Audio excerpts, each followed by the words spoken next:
sintió que era un gran logro, que lo apretó contra su cuerpo, salió corriendo hacia el aro a lanzarlo.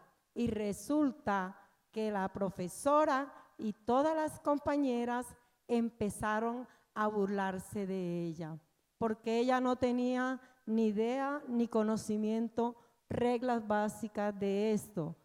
Se salió de la cancha, se sentó en la orilla y empezó a llorar. Y hasta hoy todavía sigue llorando esa situación. Muchas gracias por el relato y muchas gracias por contar la historia. Me hizo acordar de una situación de mi mamá, y mi mamá da permiso para contarlo. La primera vez que ella fue al estadio,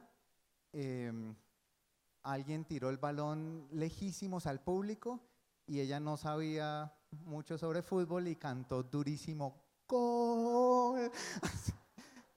Frente a mi papá. Bien, ¿alguien más quiere contar? ¿Autoriza a la persona al lado para contarlo? No autoriza. Que sí autoriza. Bueno, a la profe aquí a mi lado le ocurrió algo que ningún maestro quiere que le ocurra frente a sus alumnos. Estando en plena formación, ella estaba con unos zapatos altos de plataforma y dejó de bajarse por una escalerita que era la más apropiada y se bajó por una parte que era más peligrosa y la profe se cayó. Así que ustedes ya pueden imaginarse cómo se sentiría la profe en ese momento. Esa fue la anécdota que ella me contó. En plena formación, o sea, tenía a los estudiantes al frente. Bueno, yo les cuento una historia de algo que me pasó a mí. Cuando estaba terminando secundaria, recibí una beca para irme a hacer un intercambio en Estados Unidos. No hablaba mucho inglés, pero hacía todo el esfuerzo por tener amigos y me invitaron a una fiesta. La fiesta era con un grupo en vivo y pues ahí estaban todas las personas, estaban las personas más populares del colegio y yo bailé mucho como estaba acostumbrado a bailar y en algún momento me di cuenta que se estaban burlando de mí y cuando escuché lo que estaban diciendo que yo parecía del grupo Menudo. En ese momento no me sentí bien, se burlaron mucho y afortunadamente eso ya pasó. En las siguientes fiestas no bailé.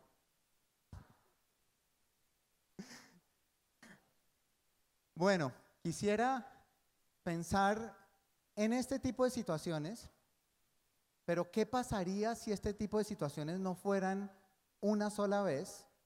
Como este caso de cuando se burlaban de mí por parecer de Menudo, sino si fuera todo el tiempo, si fuera todos los días. Piensen un momento cómo sería eso. Como ese tipo de burlas, pero no una que haya ocurrido de vez en cuando, sino algo que ocurra permanentemente.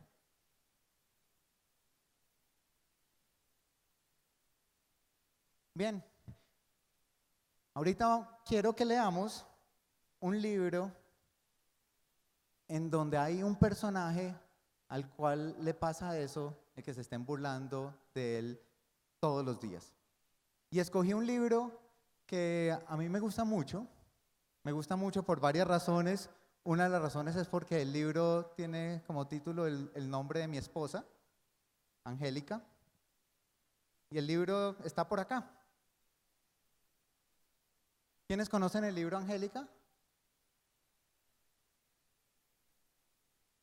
Bueno, quienes no lo conocen, se lo recomiendo muchísimo. El libro Angélica empieza con un personaje que es un marrano que se llama Puerco.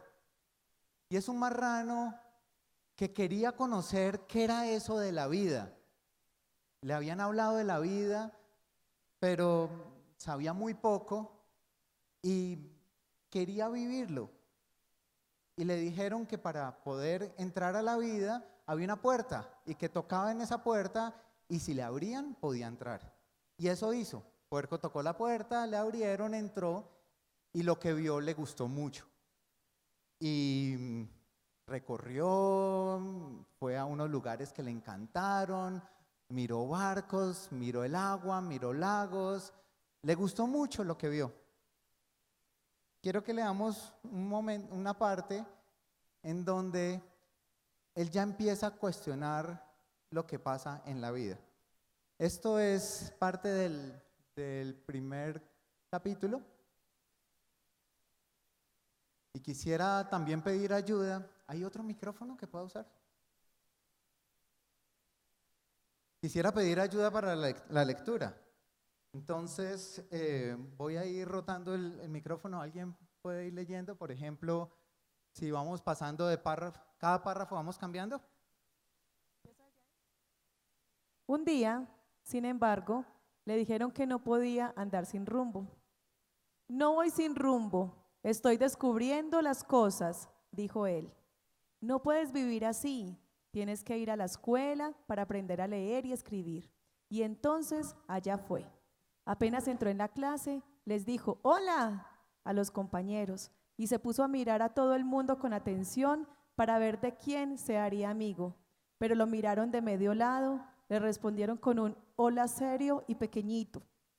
Y en el recreo nadie se acercó a él, ni en los otros recreos que vinieron después. Una tarde, el profesor anunció que iba a haber reunión de padres. Yo no tengo padre, señor, dijo él. Puedes traer a tu madre.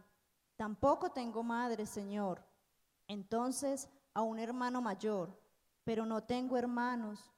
Trae a un amigo y listo. No tengo. Una pandilla de macacos que se estaba al fondo del salón se sentaban allí a propósito para hacer desorden. Comenzó a reírse.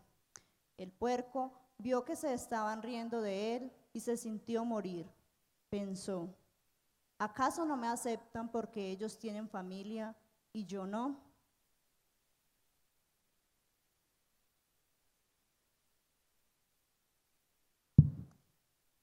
Y el profesor entonces, sintiendo lástima de él, resolvió contar un chiste para que todo el mundo se riera y olvidara el asunto. Era un chiste de un papagayo que tenía la manera de fingirse policía. Al puerco le pareció que el chiste era graciosísimo. Se echó a reír. No conseguía parar de reír. Se rió tanto que acabó haciéndose pipí en el pupitre. El compañero de al lado se volvió hacia él y le dijo, ¡puerco! Y lo dijo con fuerza, con rabia. La pandilla de macacos al fondo del salón soltó una carcajada. El puerco dejó enseguida de reír y se quedó mirando asustado al compañero. Era la primera vez que le decían su nombre y lo habían dicho de un modo que parecía que su nombre fuera un nombre feo. Sintió que el corazón le latía deprisa. Acabó la clase y el corazón continuaba latiendo con fuerza. El puerco salió de la escuela y se fue andando despacio, oyendo dentro de la cabeza la voz del compañero que le repetía, puerco. Los macacos pasaron corriendo, le gritaron, puerco, y desaparecieron. ¿Por qué decían su nombre de esa manera, poniendo tanta fuerza en el puer? Comenzó a sentir una cosa rara y mala que nunca había sentido antes. De repente vio lo que era. Bien, quiero que en este momento con la persona del lado piensen qué podría ser eso que estaba sintiendo puerco en ese momento. Piensen en varias opciones.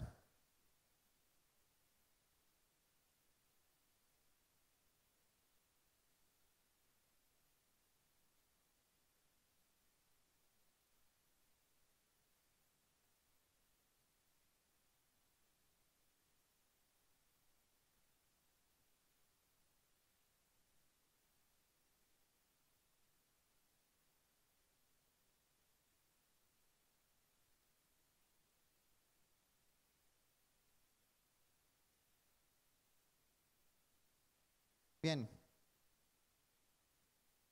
Les cuento lo que dice Ligia Boyunga, que es la autora, una autora brasilera. Lo que ella dice que Puerco estaba sintiendo en ese momento era miedo. Estaba sintiendo miedo. Quiero que piensen por un momento, no solamente en qué siente Puerco, sino que piensen en alguien que ustedes conozcan que pueda estar viviendo una situación parecida a la de Puerco. Una situación en la cual se están burlando de esta persona y se están burlando una y otra vez. Piensen en alguien que ustedes conozcan. ¿Cómo se puede estar sintiendo esta persona en esta situación? ¿Sí? Y háblenlo con la persona de al lado, por favor.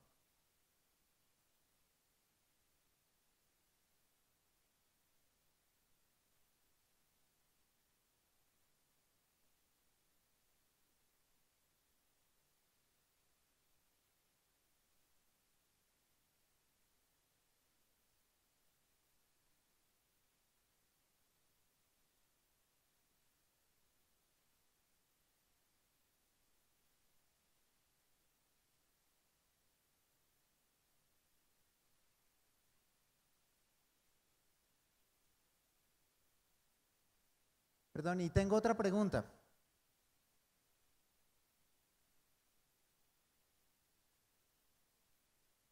Después de esta escena, Puerco se siente muy mal, tiene mucho susto, se siente triste, se siente frustrado. Y alguna de las ideas que se le ocurren a Puerco es cambiarse de nombre, porque no le gustó como decían puerco, ¿sí? Y se dio cuenta que era una palabra que para muchos significaba algo feo. Y está pensando cambiarse de nombre. Si ustedes pudieran hablar con Puerco, ¿qué le dirían? ¿Sí? Piensen en un momento, por ejemplo, si ustedes pudieran escribirle una carta a Puerco, ¿qué incluirían en esa carta? ¿Qué le dirían? ¿Sí? Piensen con la persona que está al lado, si ustedes dos fueran a escribirle una carta a Puerco, ¿qué le dirían en esa carta?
Bien, muchas gracias. Les dejo unas preguntas adicionales que si tuviéramos más tiempo las podríamos analizar, pero quiero que por lo menos las piensen.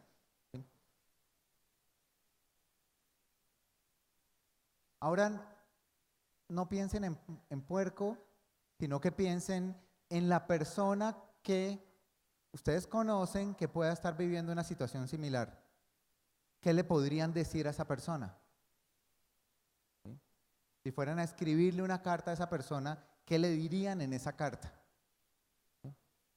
Lo otro que quiero que piensen es,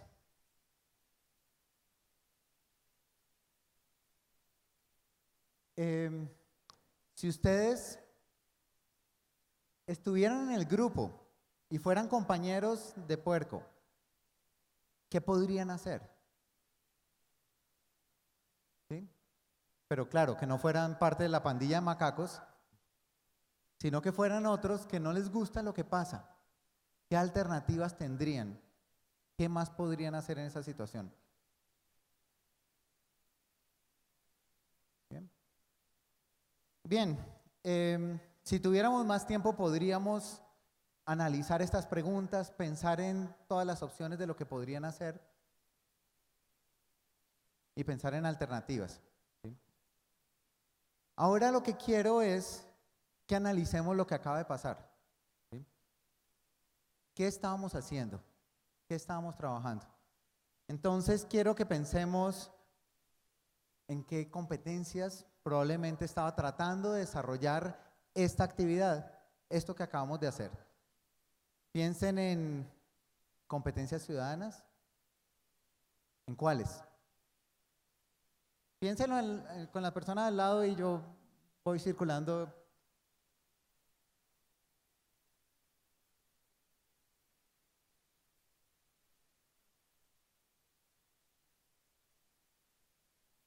¿Alguien se anima a decir qué competencia estábamos trabajando acá?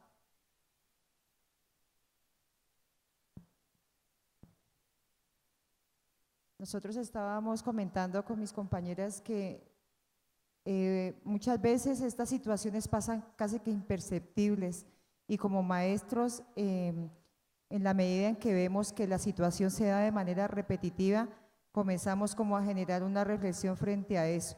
Pienso que la comunicación asertiva con ese chico o esa chica que lo necesitan sería fundamental para podernos acercar y hacerle sentir que estamos pendientes de su caso y que queremos aproximarnos a él. Bien, ese es un punto fundamental.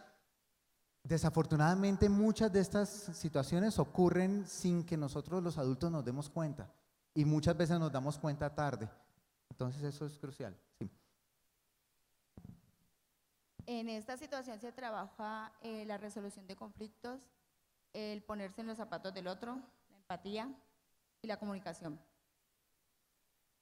Comunicación. Bien, esas son competencias cruciales y efectivamente cuando nosotros diseñamos estas actividades estamos pensando en muchas de las competencias que acabas de mencionar. Les cuento algunas de las que nosotros consideramos. Por un lado, ¿sí? No alcanzo. Ahorita vuelvo. ¿Sí? Por un lado, empatía. Empatía es una de las competencias ciudadanas más importantes de todas.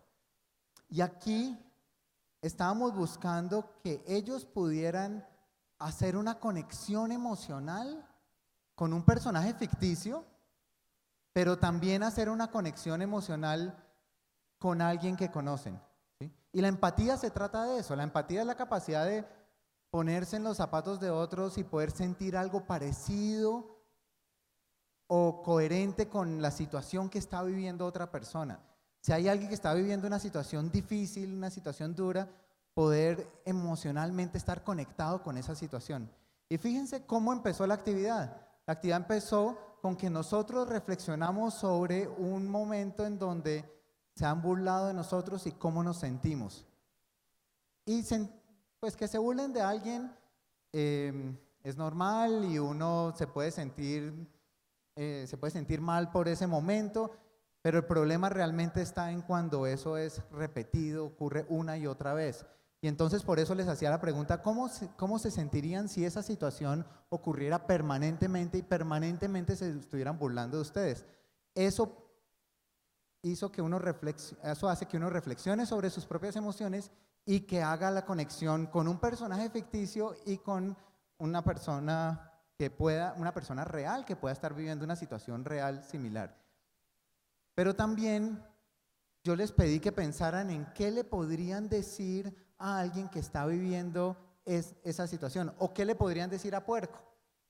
Nosotros hacemos esa actividad con niños y niñas de quinto de primaria y ellos escriben cartas y las cartas que escriben son bellísimas y al escribir la carta están demostrando empatía por alguien que es ficticio, pero en el fondo la escriben como si fuera alguien real y pues seguramente están pensando en alguien que sí conocen y que pueda estar viviendo una situación parecida. Entonces efectivamente estábamos trabajando empatía.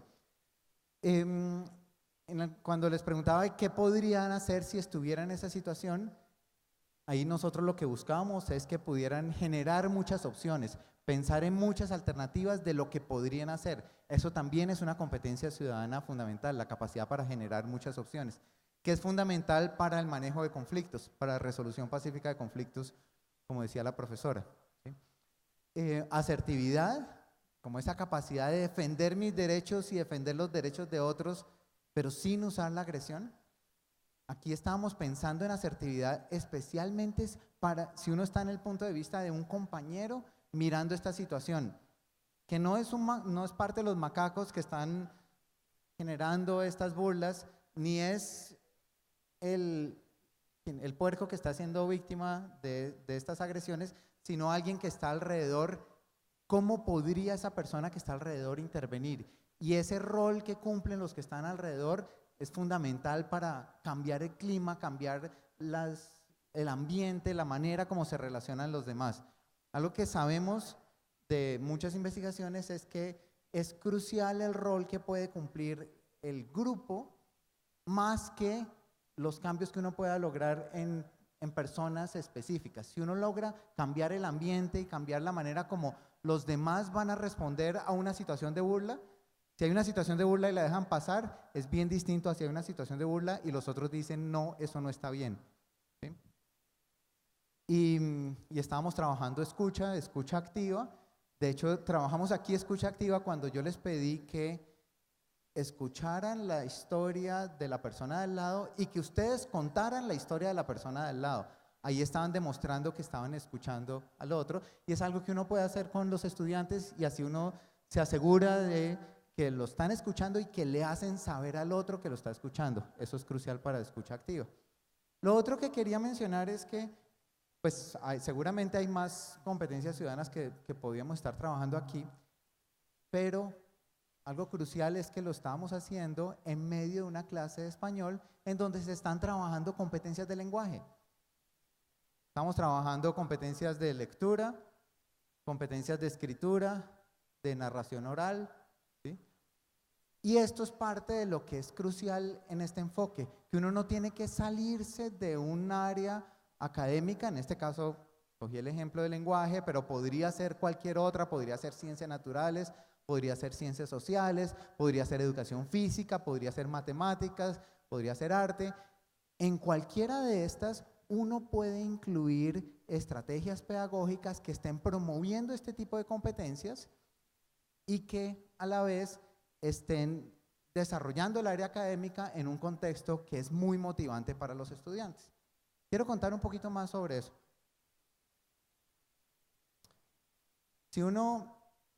Nosotros sabemos que si uno quiere crear un ambiente en el que todos puedan sentirse incluidos, en el que pueda haber ciertos límites, pero también mucho afecto, en el que puedan estar involucrados, es fundamental tener algunas normas y tener algunos acuerdos.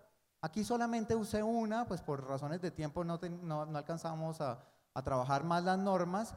Utilicé esta del puño, pues que ustedes trabajaron desde por la mañana y que muchos conocen, pero es fundamental cuando uno tiene normas que todos puedan comprender el sentido de esa norma, que no sea una norma impuesta, sino que todos entiendan y que de alguna manera hayan participado. Aquí no tuvimos tiempo para eso, pero idealmente todos en el salón deberían poder proponer normas, discutir normas, entender el sentido, ser parte de la construcción de esas normas.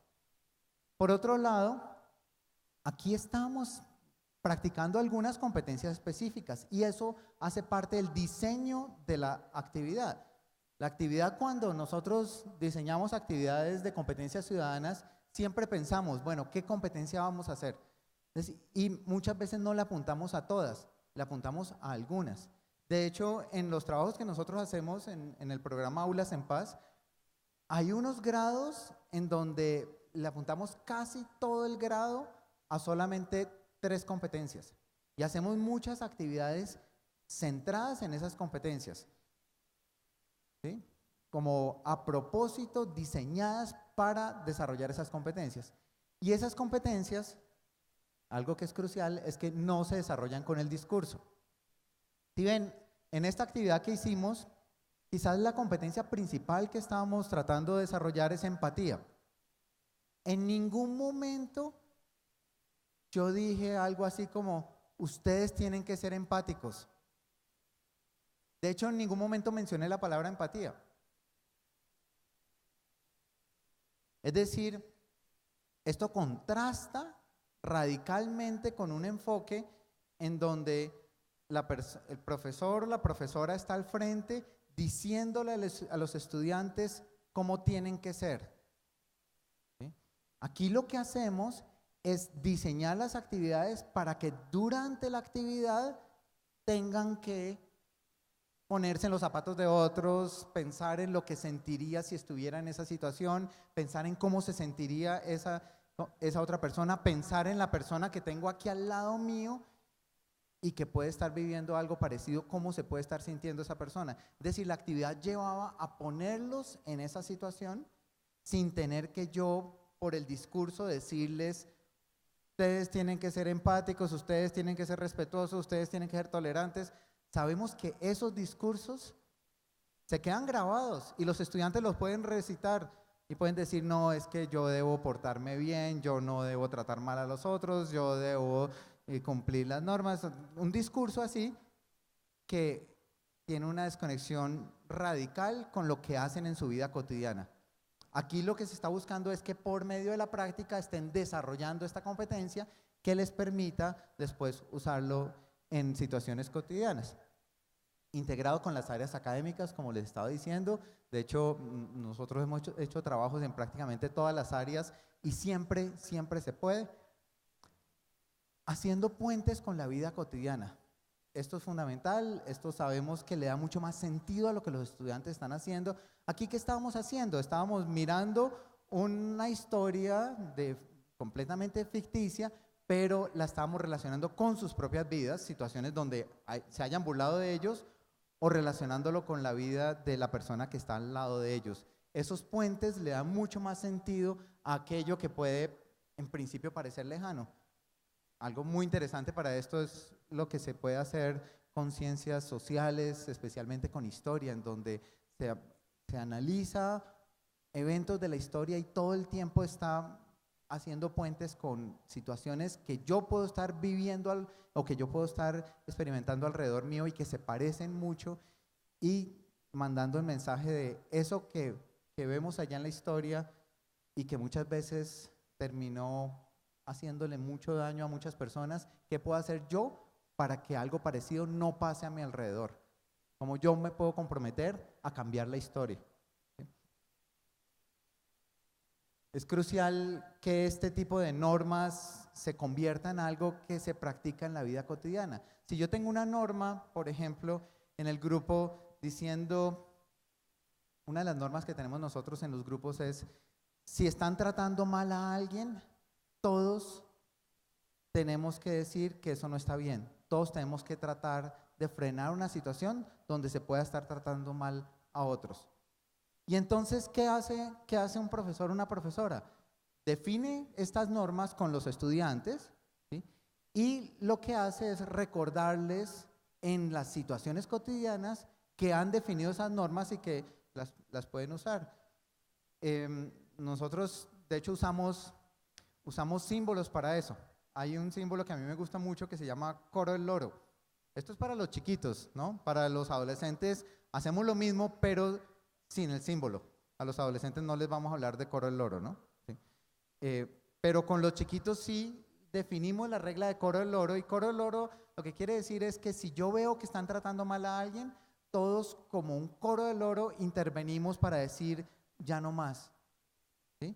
Y entonces, eso lo practican primero en una situación de juego, hasta que ya entiendan bien el sentido de la norma y el acuerdo y todo el mundo esté de acuerdo.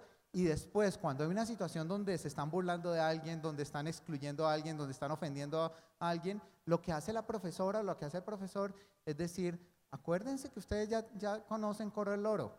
O sea, recordarles lo que ellos han acordado y lo que ellos ya saben hacer para que ellos mismos lo utilicen. ¿Sí? Y aquí, detrás de esto, es crucial la regulación del grupo. Es decir, aquí lo que estamos buscando no es que los profesores estén controlando todo el tiempo el comportamiento de los estudiantes.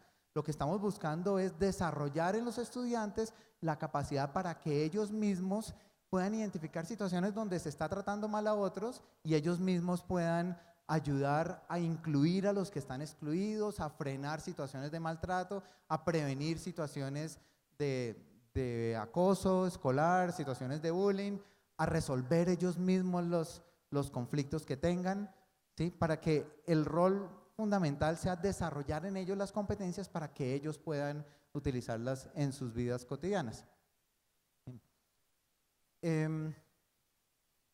Crucial para todo esto poder promover una participación de todos, crear esos espacios de participación, crear oportunidades de aprendizaje cooperativo donde estén en grupos y en esos grupos tengan unos roles muy claros y tengan que involucrarse y, digamos, frenar, digamos, romper con esa idea de es un profesor que está dándoles conocimiento a los estudiantes, más bien crear las oportunidades, y esas oportunidades vienen en parte por la misma organización del salón, ¿sí? Hay unos ensayos, unos experimentos que están haciendo en este momento en Holanda que son muy interesantes, que lo único que hacen es cambiar quién se sienta al lado de quién. Y ese cambio en la organización del salón ha hecho que algunos que estaban excluidos del grupo empiecen a estar incluidos. Pero hay que hacerlo muy bien. Es decir, si hay unos que están siendo víctimas de acoso, la idea no es sentarlos al lado de los que lo están acosando, ¿sí? La idea es sentarlos al lado de algunos que son más prosociales y que los pueden ayudar más a integrar a los grupos. No dejar que los estudiantes se hagan con quienes quieran, porque cuando uno deja que los estudiantes se hagan con quienes quieran, terminan siempre algunos excluidos, otros que son más populares, entre ellos como peleándose por el puesto al lado de las personas más populares.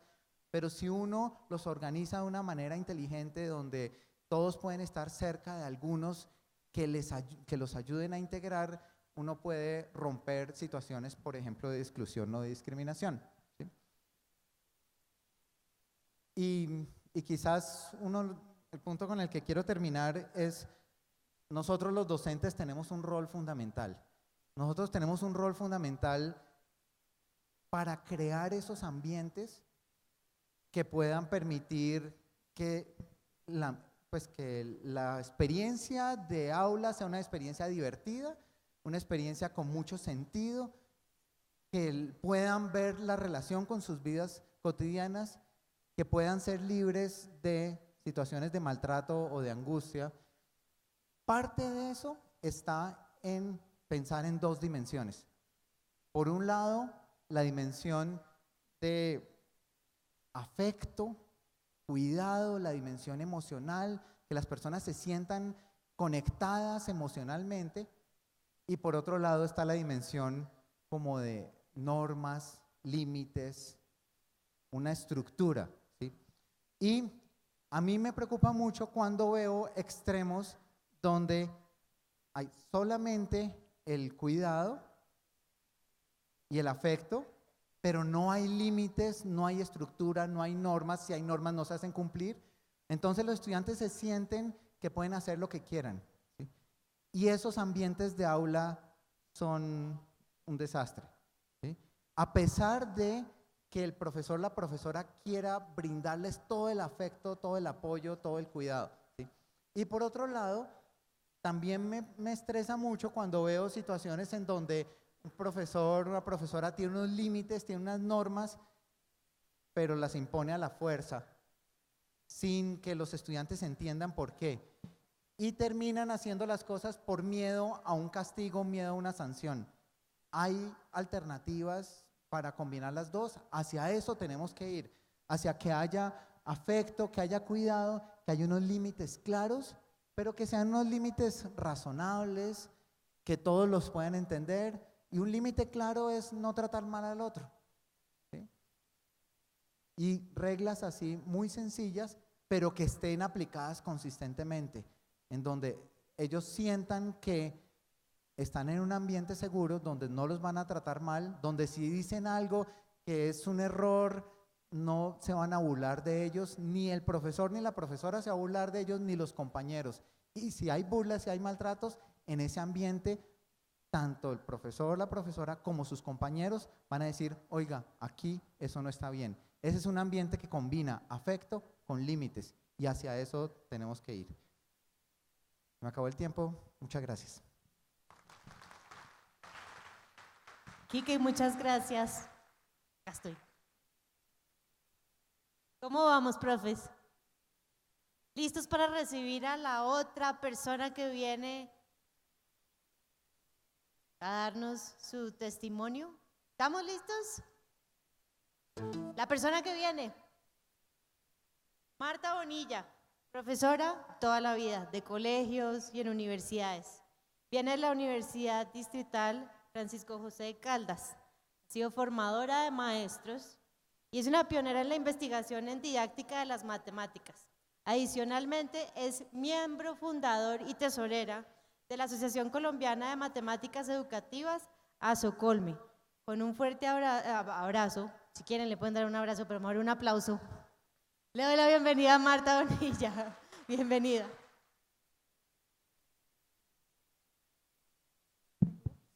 No, pero abrazos. Muchas gracias.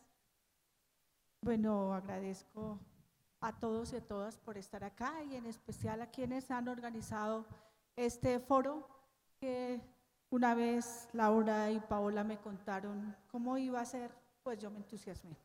Porque me parece que es muy importante que de verdad los profesores podamos vernos, oírnos, compartir, hablar de lo que nos pasa y de lo que no nos pasa también, ¿no? Porque pues a veces los chismes y todo eso son hasta chéveres.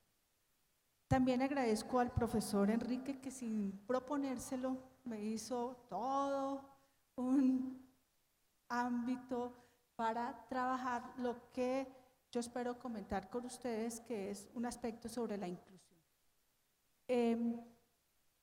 Como sé que están ya un poco cansados, los voy a invitar primero a mirar un video.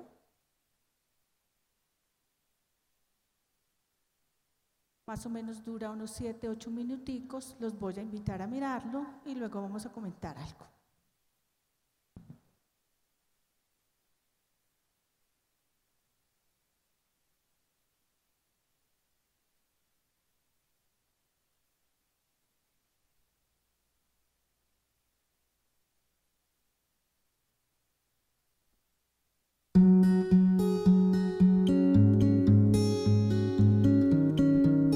Empecé a ir a la escola en el año 2010. A criança tem que ter contato social, ela tem que estar em contato com outras pessoas da mesma idade. Niños y niñas salen especialistas en estudios afrocolombianos. El docente es el que se encarga de involucrar a todos los niños en lo que es la educación. La escuela de hace 20 años se daba el lujo de seleccionar sus estudiantes, aquellos que se parecían a lo que la escuela había decidido, de cierta religión, de cierto color de piel. Acá, cada día, el alumnado es diferente.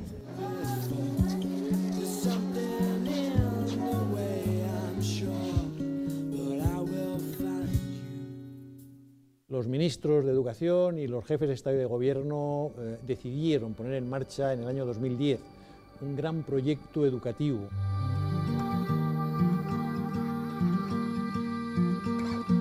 Un proyecto cuyo objetivo fundamental era mejorar la calidad de la enseñanza, conseguir reducir las desigualdades y llegar a 2021 con un sistema educativo que fuera propio, con identidad latinoamericana.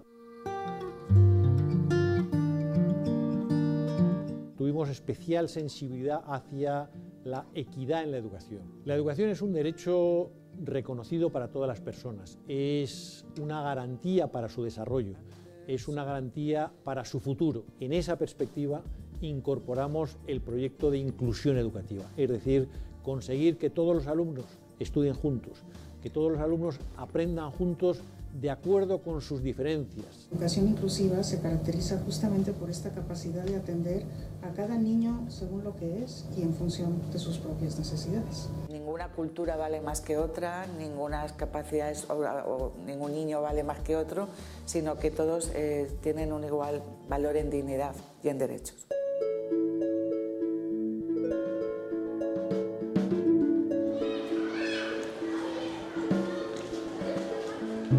Junto con la Fundación MAFRE estudiamos distintas estrategias para animar a las escuelas a que trabajaran en experiencias inclusivas.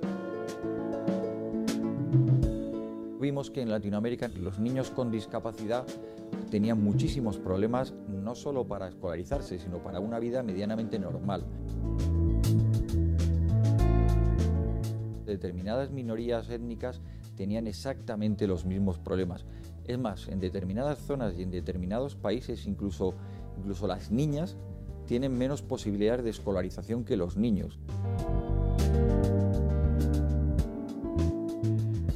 Una de las iniciativas que podrían ser más interesantes era conocer las buenas prácticas, que las escuelas, los maestros, los grupos de profesores, de maestros nos contaran qué están haciendo, cómo lo están haciendo, cuáles son los retos a los que se enfrentan. Que las sociedades locales conozcan que allá hay centros públicos, centros privados, que están trabajando por la inclusión, que tienen determinadas prácticas, actividades, programas para mejorar la inclusión educativa.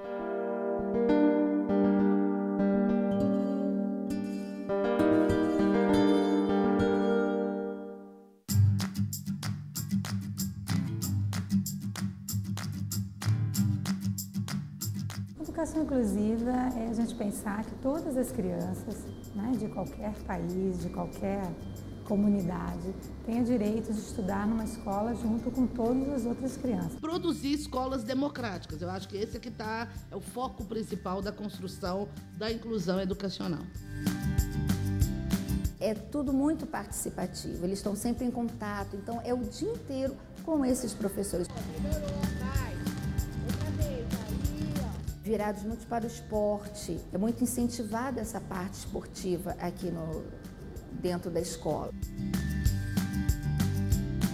Meu contato com a família é muito grande, nós estamos sempre juntos. Não é tudo sempre muito fácil, né? Os alunos sentem a dificuldade do relacionamento, da aceitação. Nem sempre se aceita muito bem.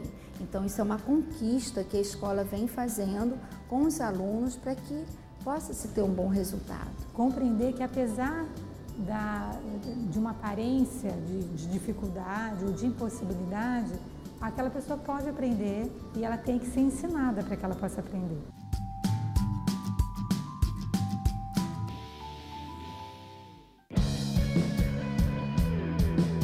Hablar de inclusión educativa es tal vez hablar de uno de los desafíos más grandes de nuestros países. Cohesionar la sociedad y transformar nuestras sociedades en una sociedad verdaderamente inclusiva. En la Escuela Especial 254 tenemos un elevadísimo porcentaje, tal vez un 35% de esa población con trastornos psiquiátricos severos. ¡Dale que está por arrancar el avión! Estamos tratando de prepararlos para una futura inserción laboral. Trabajamos desde el principio destrezas, habilidades, competencias. En particular, nosotros este año estamos trabajando un proyecto de centro que pasa por el arte. Se está replicando en distintos departamentos de la República esta experiencia. El aula es un espacio en el cual, además de la parte educativa, el equipo siempre ha tenido el apoyo del equipo de salud. El sistema educativo daba oportunidad y continuidad al proceso educativo durante la internación de los niños y el hospital abría las puertas para esto. Escuchamos. Cuando por razones de salud el niño no puede concurrir al aula, se lo atiende en su cama. Ahí está. Leemos. ¿Qué dice acá arriba?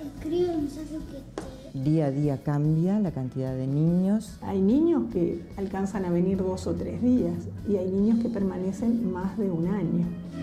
Trabajamos en forma coordinada con el equipo de salud. La metodología es abierta, la evaluamos el mismo día que ingresamos al aula, según el grupo real con el que contamos. Que puedan descubrir los alumnos sus capacidades, sus diversas capacidades, y que puedan desarrollarlas.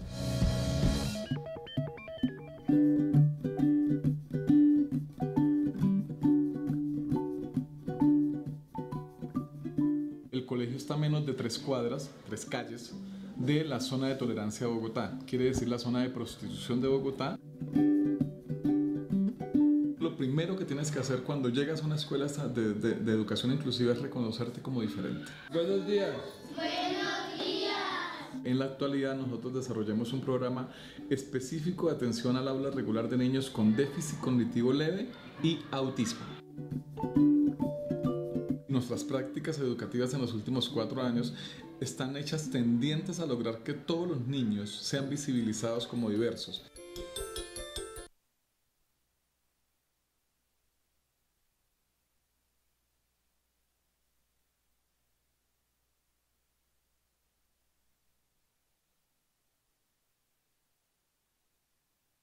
Bueno, fíjense que creo que en el video lo pusimos exactamente porque creo que demuestra la diversidad de diversidades que hay.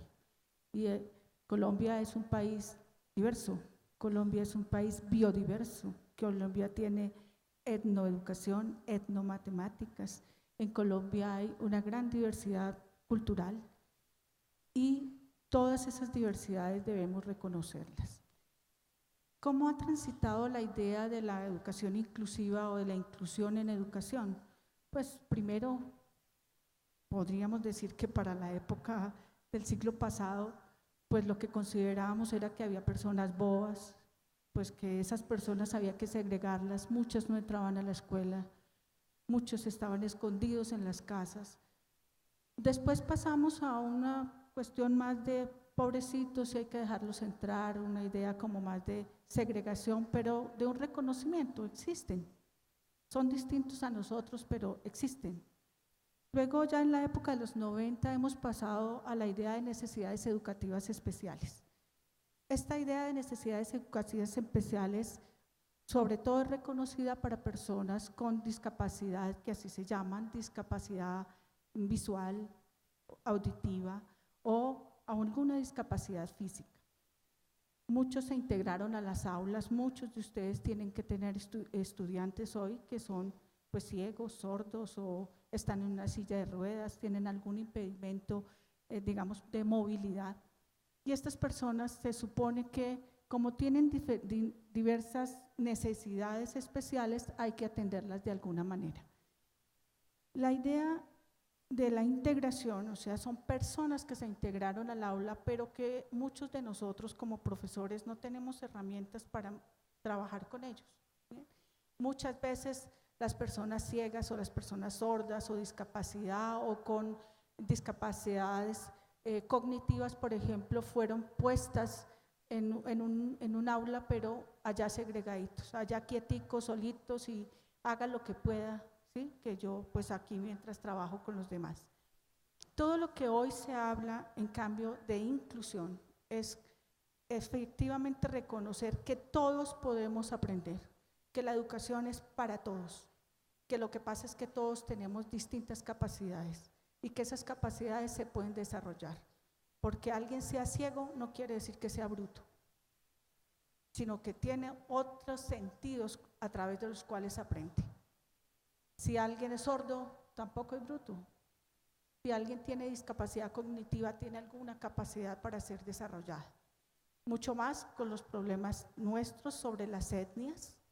Nosotros somos diversos también porque hay diversas etnias. Algunos de ustedes pues son profesores que tienen niños indígenas en sus cursos y esos niños hay que incluirlos. ¿Cómo los incluimos? Bueno, eso ya es parte de lo que tenemos que mirar. También tenemos personas que son de talentos excepcionales, como se llaman. También hay personas que aprenden más tardía que otros. Y todo eso es lo que hoy se reconoce como la educación inclusiva. Hay entonces un cambio de perspectiva en esto.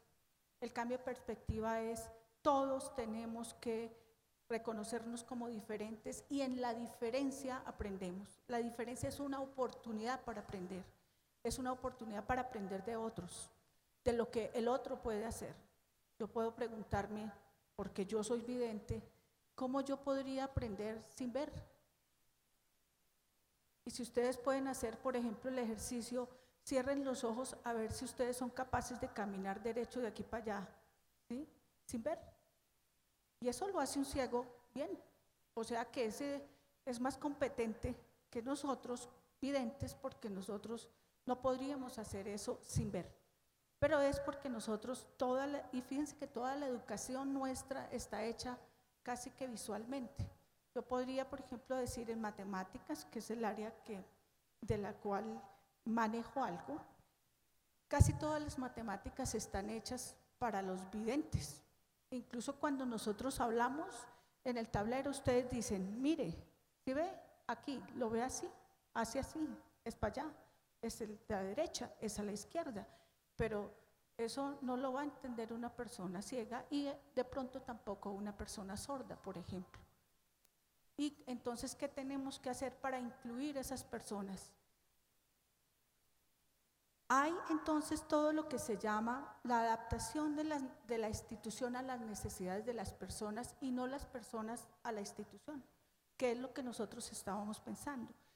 Fíjense que hoy incluso toda la política social está hecha también para que haya rampas sobre las cuales las personas puedan caminar, ¿bien?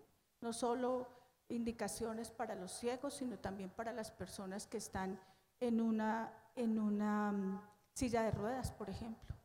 Si ustedes hacen el ejercicio, muchos, incluso cuando ya estamos un poquito viejitos, como en mi caso, que nos empiezan a doler las rodillas, pues entonces uno dice que no puede subir por las escaleras, pero le toca porque pues no hay rampas y no hay ascensor. ¿En cuántos de sus colegios hay adaptaciones locativas para que las personas con alguna discapacidad física puedan realmente movilizarse? También hay adaptaciones curriculares. ¿Cuál es la adaptación que nosotros tenemos que hacer al currículo para que efectivamente todos puedan aprender unos de otros y con sus diferentes capacidades? Todo el problema que se ha hablado ahora de la accesibilidad, yo ahí puse pues algunos ejemplos, cómo la tecnología y todos estos nuevos desarrollos a nosotros también nos permiten que las personas accedan, porque también hay un problema de accesibilidad. Es decir, ¿qué es lo que yo le brindo a una persona para que efectivamente pueda estar donde ella pueda desarrollar sus capacidades? Por ejemplo, si yo tengo una persona ciega, pues su medio de comunicación y de lectura pues es el braille. ¿Qué pasa con nosotros los profesores? Pues que de eso ni idea, ¿sí? Ni idea. Total, si tenemos un niño ciego que maneja el braille, primero que él es competente para manejar ese que es su instrumento de comunicación y nosotros somos los incompetentes porque nosotros no entendemos nada de lo que hay ahí. Si ustedes tienen una persona sorda, pues la lengua de señas, que es la manera como ellos se comunican, nosotros tampoco la sabemos. Necesitamos un intérprete de pronto, bueno, eso ya habría que mirar qué necesitamos, pero ellos sí se pueden comunicar. También una persona indígena pues tiene su lengua, ¿sí? Y seguramente en su lengua comprende mucho más porque para ellos el español es la segunda lengua. Entre un paréntesis aquí, fíjense que los indígenas son bilingües normalmente. En cambio nosotros que nos las damos pues de tan inteligentes, somos unilingües, porque nosotros escasamente el español, ¿sí? Y eso, ¿sí? Y eso. Un niño indígena entiende los dos idiomas y ahí va, y nosotros lo despreciamos porque es bruto.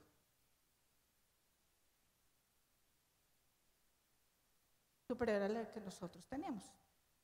Va a ver si nosotros podemos hablar la lengua indígena, eso sí creo que nos queda un poco difícil. Les decía, por ejemplo, hay adaptaciones al espacio, cómo ponemos el aula de clase, así como el profesor decía, hay un ambiente de clase, hay un aula de clase, hay un espacio en la clase en la que, por ejemplo, los niños se tienen que mover. Un niño ciego, un niño con discapacidad cognitiva o un niño con una silla de ruedas, pues necesita un espacio para moverse. Y eso es una adaptación del espacio, no solo del aula, sino de la institución educativa. Un baño, por ejemplo. Esto puede sonar bobo, pero pues necesitamos unos baños especiales para las personas que requieren esas condiciones. También hay una especie de lo que podríamos llamar el material educativo adaptado. ¿Por qué? Porque pues si yo tengo una discapacidad motora, por ejemplo, ¿cuál es el material educativo con que yo tengo que poder estudiar? Si yo soy ciego, si yo soy sordo, etcétera.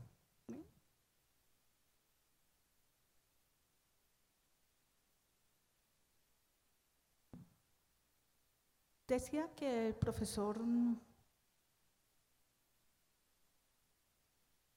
Enrique había abierto pues un gran camino para hablar de esto, de las adaptaciones curriculares y los ambientes de aula. Si yo reconozco la diversidad, si yo reconozco la inclusión, si yo soy un profesor que incluye, una de las cosas que tengo que preguntarme es, hay distintos tipos, ritmos de aprendizaje en los estudiantes. Y eso no necesariamente es porque usted es ciego o yo no soy. Los que nos llamamos, voy a ponerlo comillas, normales, también tenemos distintos ritmos de aprendizaje, también nos gustan distintas cosas, también tenemos distintas maneras de entrarle a los asuntos del aprendizaje. Unos somos más visuales, otros son más, digamos, sonoros. Fíjense que ustedes, cuando uno va a una ciudad nueva, uno se ubica, entonces ahí uno dicen, por ejemplo, a mí me pasa así, yo digo, no, es en esa calle donde había la casita verde y ahí yo volteo y entonces, sí, y uno dice, y si le pintan la casa de otro color, pues se fregó, pero uno es más visual para su movilidad. Hay otros que no, se pueden aprender las direcciones y pueden andar, digamos, un poco más matemáticamente hablando. Pero habrá otros que tienen otras estrategias para poder aprender y nosotros en el aula de clase esperamos que todos aprendan al mismo ritmo, que todos respondan lo mismo, que todos, si uno tiene afán, que todos le afanen y si uno no tiene afán, pues hay que vayan despacio. Hay niños que tienen talentos especiales, excepcionales, y a esos niños también los excluimos de clase nosotros. ¿Por qué? Pues porque nosotros no sabemos, más bien ese niño a veces, muchas veces pasa que esas personas son lo que llamamos indisciplinadas, pues porque acaban rápido lo que uno les dijo que hicieran, y después ¿qué ponen a hacer? Pues a brincar o a fregar o a hacer desorden o cualquier cosa. En lugar de nosotros pensar si este niño tiene una capacidad excepcional, si es rápido para hacer alguna de las cosas, pues yo que le puedo poner que sea un reto para él, no algo que haga rápido. Ahora, si pasa lo contrario, igual, ¿qué hago para un niño que es un poco lento para aprender? También sucede que la organización plural en la clase, muchas veces uno puede decir, miren, hay niños que le ayudan mejor a sus compañeros que uno mismo. La comunicación entre ellos parece ser mejor que la de uno con ellos. Unas veces uno dice, yo le expliqué, le dije, le no sé quién, y viene el compañero y le hace así y ya entendió. ¿Sí? Y eso es cosa de la interacción que uno puede promover entre los estudiantes. Pero en las aulas, que son unas aulas donde pasa lo que está pasando aquí, que yo estoy hablando y ustedes están oyendo, pues en esas aulas no hay manera de que realmente unas personas colaboren con otras. Las normas de convivencia, que ya no voy a hablar más de eso, pero sí el problema del respeto, algo que el profesor Enrique hablaba, los niños con discapacidad cognitiva son tratados como bobos. Y todos se burlan de los niños que son tratados como bobos, porque son bobos. ¿Bien? Esto es algo que, como está sucediendo en las clases ahora, como las clases ahora son unas clases donde la diversidad está presente, donde están las personas raizales, los que vienen de las negritudes, los indígenas, las personas con una condición física, eso nos está poniendo un reto a nosotros. ¿Cómo hacemos para que efectivamente todos podamos aprender de todos. Un problema es sobre la participación activa de los estudiantes, un problema de la autonomía y la convivencia. Y quiero mostrarles un video de un profesor, compañero de ustedes, que ya lo estoy viendo. Sí. Menos mal que lo reconocí. Bueno.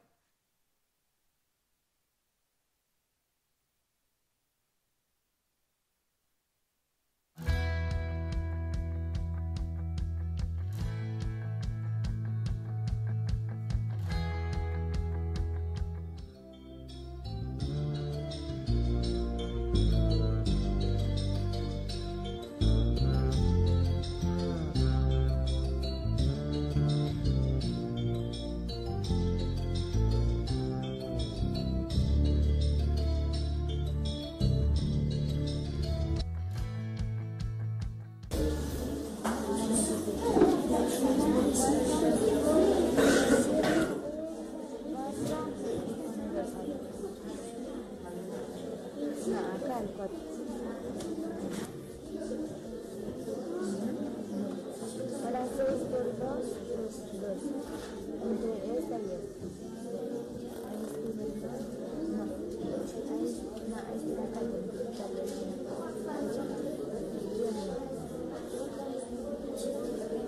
Ahora 4. ¿Listo, Pacho? Eso, bien. Cuando termines todo, me avisas. Ahora, eso, cuando vas a hacer la suma, primero, este número de aquí lo vas a sacar completo. Todo el número. ¿Listo? A ver, háganlo. Todo el número completo.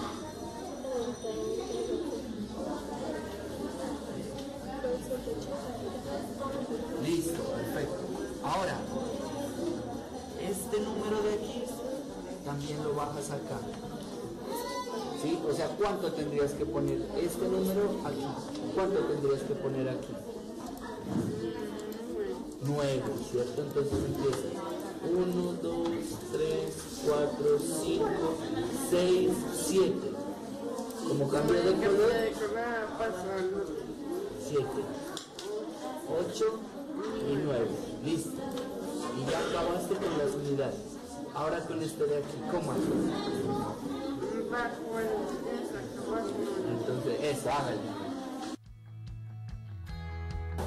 El proceso de multiplicación en la Yupana se divide en 3 pasos. Primer paso, multiplicar las unidades. Segundo paso, multiplicar cruzado. Exacto, multiplicar cruzados. ¿Cómo se multiplica cruzados, David? Primero 3 por 2, después...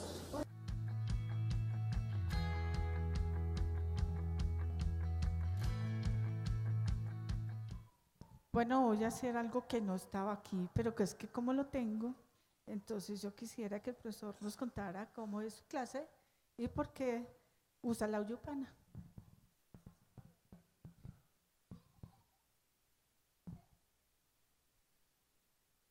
Bueno, buenas tardes. Muchísimas gracias por la oportunidad de socializar un poquito de la experiencia que traemos desde el Departamento de Nariño. Para empezar, pues agradezco muchísimo la colaboración de la Secretaría Departamental de Nariño y del resguardo Inga de Aponte, que son los que colaboraron para poder sacar este proyecto adelante.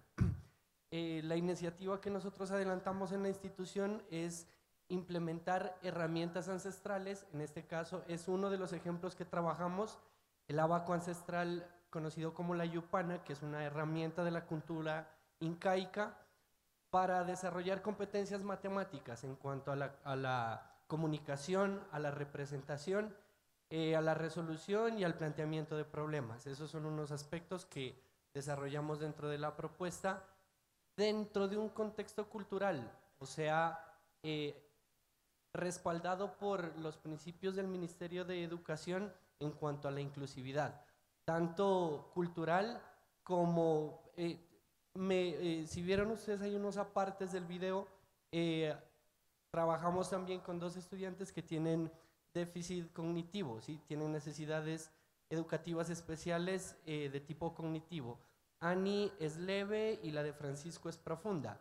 Y ellos han alcanzado a desarrollar competencias matemáticas a través de la utilización de esta herramienta, porque pasa de un proceso que es abstracto, que para ellos es supremamente complicado, pasan de lo abstracto a lo concreto. Entonces lo que tratamos de hacer es buscar herramientas que los acerque a ellos a ese conocimiento en el cual ellos tenían esa limitante, ¿sí? Encontramos la herramienta que pudimos adaptarla para que ellos lograran superar sus dificultades.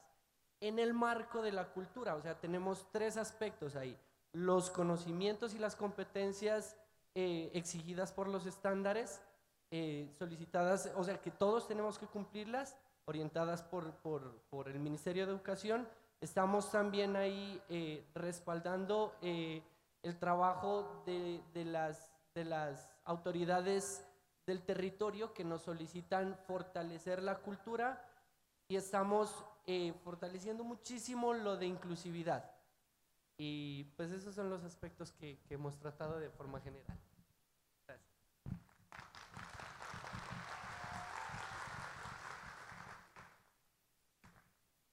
Bueno, con esto yo sobre todo quería mostrarles cómo también nosotros tenemos experiencias, también nosotros en nuestras aulas también hay experiencias de cómo hacer la educación inclusiva.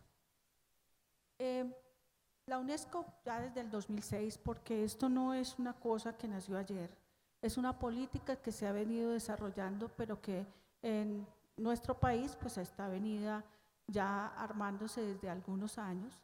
Dice que la educación inclusiva es un proceso de abordar y responder a la diversidad de las necesidades de todos los alumnos a través de prácticas inclusivas en el aprendizaje, las culturas y comunidades, y reducir la exclusión dentro de la educación. Y reducir la exclusión dentro de la educación implica cambios y modificaciones. Quise resaltar esto. En el contenido, como lo vieron del profesor, podemos hacer aritmética con instrumentos ancestrales, en los enfoques, en las estructuras y en las estrategias, con una visión común que cubra a todos los niños en el rango apropiado de edad, y la convicción de que es responsabilidad del sistema ordinario educar a todos los niños y jóvenes. La educación inclusiva contribuye a la construcción de comunidades, de sociedades más incluyentes.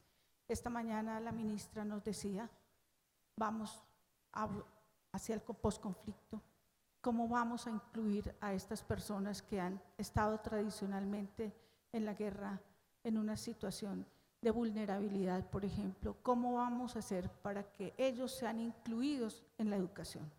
Eso es un reto que tenemos los colombianos hoy en día, de hacer una educación que incluya para poder tener una sociedad que efectivamente sea incluyente. Este es el cambio de pensar una educación desde la garantía y el ejercicio de los derechos. Tenemos el derecho a la educación, tenemos los derechos de aprender, pero tenemos el derecho de que se nos reconozca a cada uno que somos un individuo distinto a otro, que podemos tener cosas comunes, pero que finalmente necesitamos también trabajar con otros y estar en una sociedad que no nos excluya. Muchas gracias. Marta, muchas gracias por compartir. Y bien, ya estamos entrando en la fase final del primer día del Foro Educativo Nacional. Y para esto, lo que les voy a pedir a cada uno de ustedes es que consigo mismo se conteste esta pregunta. Y es, ¿qué traje el día de hoy en términos de lo que compartí? ¿Y qué me llevo con respecto a lo que recibí? Cada uno de ustedes conteste esa pregunta muy conscientemente. ¿Qué traje y qué me llevo?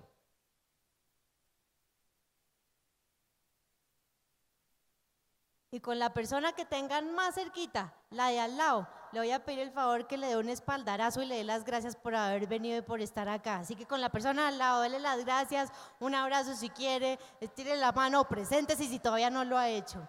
En términos de reconocimiento y agradecimiento.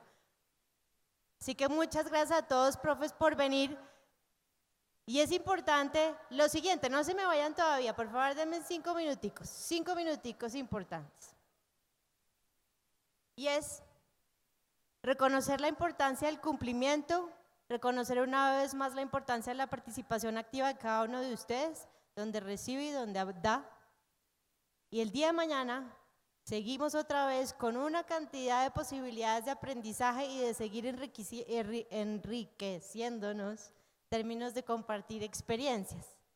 Por tanto, es importante que tengamos en cuenta que los horarios que tenemos que cumplirlos. Sin embargo,